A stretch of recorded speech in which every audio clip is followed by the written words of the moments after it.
This is not just another game. This is where hearts start to race, palms begin to sweat, and legacies either take flight or fall short. Welcome back to Beyond the Box Score, your destination for the most intense and deeply analytical coverage of the NBA Finals. Tonight, we find ourselves at a crossroads. Game 4 of the 2025 NBA Finals. The Indiana Pacers, improbably leading the series 2-1, stare down a hungry Oklahoma City Thunder squad teetering between redemption and collapse. With a raucous Gainbridge Fieldhouse ready to erupt, in the basketball world watching every dribble, the question is simple. Will the Pacers grab a stranglehold on the series, or will the Thunder strike back and shift the tide? Let's set the stage. The Indiana Pacers weren't supposed to be here. Not like this. Not standing 2 wins away from an NBA championship. When the season began, many had them pegged as a fun league pass team, maybe a playoff hopeful, but a finals juggernaut? Almost no one saw this coming. And yet after dismantling the Bucks, outgunning the Knicks, and outlasting the Celtics in a brutal Eastern Conference gauntlet, they now have the most elusive currency in June and momentum. They're deep, they're hungry, and most importantly, they're playing without fear. In Game 3, that fearlessness exploded into the national spotlight. Benedict Mathurin was supposed to be a background character in this final saga. Instead, he became a hero. 27 points off the bench. Aggressive drives, confident pull-ups, and energy that electrified the crowd. His outburst wasn't just scoring, it was a tone setter. It challenged the Thunder. It forced OKC to account for Indiana's depth in a way they weren't prepared for. And in doing so, Mathurin joined names like Jason Terry and Andre Iguodala, bench players who stepped into the final spotlight and refused to blink. The bigger story, however, is Tyrese Haliburton, the conductor, the heartbeat, the reason Indiana moves like a symphony on the court. His Game 3 stat line, 22 points, 11 assists, 9 rebounds, barely scratches the surface of his impact. He controlled the tempo from the opening tip. When OKC tried to speed things up, he slowed them down. When they sat back, he attacked. His IQ is off the charts, and he's become the most important player in this series, not just because of his production, but because of his composure. He's leading a team full of first-time finals players like he's been here for a decade. On the other end of the floor, the Thunder are facing their first real moment of crisis. They're young, they're dynamic, and they've been brilliant all year. A 68-win regular season, an MVP in Shai Gilgeous-Alexander, one of the top defenses in the league. And yet in Game 3, cracks began to show. Indiana held the Thunder to just one made field goal in the final 6 minutes. They turned a close game into a statement win by suffocating OKC's offense and exposing their lack of late-game execution. SGA still scored 35, but it wasn't the same effortless domination we saw in earlier rounds. The Pacers were sending doubles, mixing up looks, and rotating with ferocity. For the first time in the playoffs, the Thunder looked unsure. Chet Holmgren was especially exposed. The 7-footer with a guard's skill set has been a defensive revelation, but his offense has gone cold. He shot 1 for 6 from 3 in Game 3, and is now 1 for 10 in the series. Indiana is happy to let him shoot. They're closing late and daring him to beat them from the perimeter. Meanwhile, inside the paint, Holmgren's presence has been neutralized by Miles Turner and the Pacers' collective rebounding effort. When Chet is off, OKC loses a critical floor spacer and rim protector. A tough blow against a Pacers team that leads all playoff squads in points in the paint. Let's talk odds and narrative. According to DraftKings and ESPN's betting model, the Thunder remain slight favorites heading into Game 4, with the spread sitting at OKC _6. The total over-under is 225.5, a slight bump from Game 3's line. On paper, the Thunder have more star power. They have the MVP, they have size, they have shooters. But Indiana has the magic right now, and magic matters in June. The Pacers' offense isn't just explosive, it's surgical. They lead all playoff teams in assists per game. They are first in pace, first in fast break points, and second in overall offensive rating. They push the tempo without turning it over. They share the ball without hesitation. They exploit every mismatch.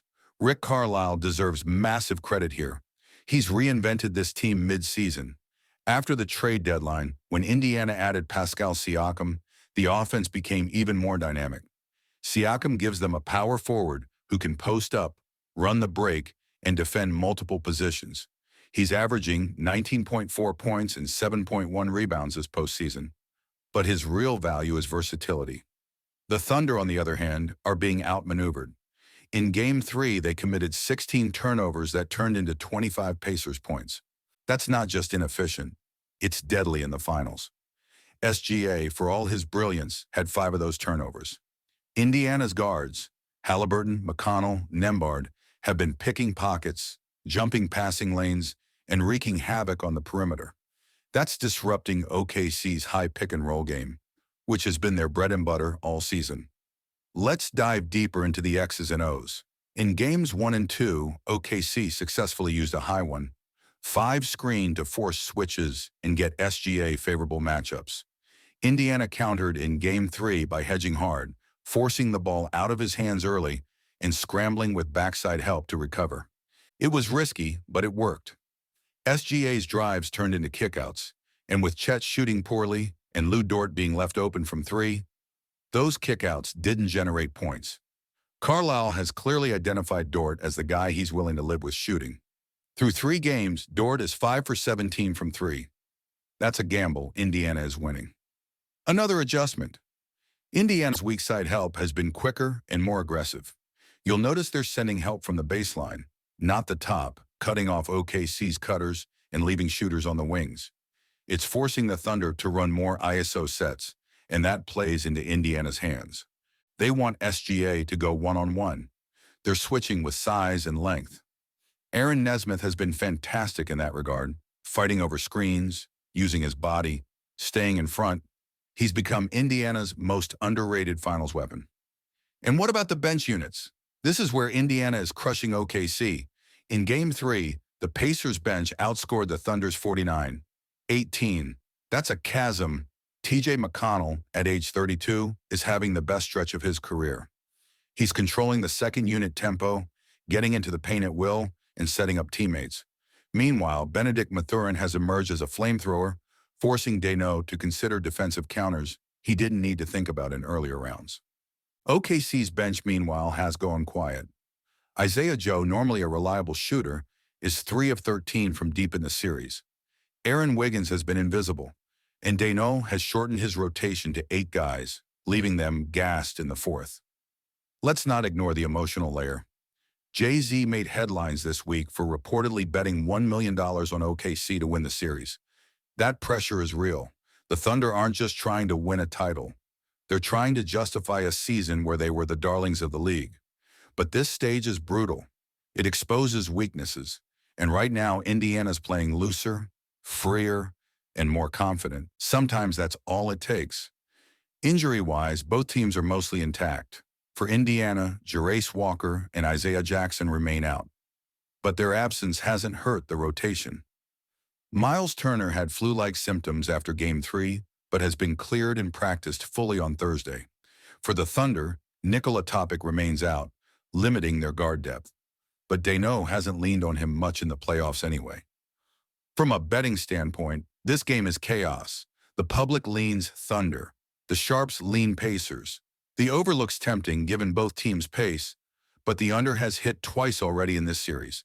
The total closing at 225.5 suggests odds makers expect a close, moderately high-scoring contest. Prop bettors are watching Tyrese Haliburton closely. His line is set at 14.5 combined rebounds and assists. That's a number he's cleared in 4 of his last 5 games.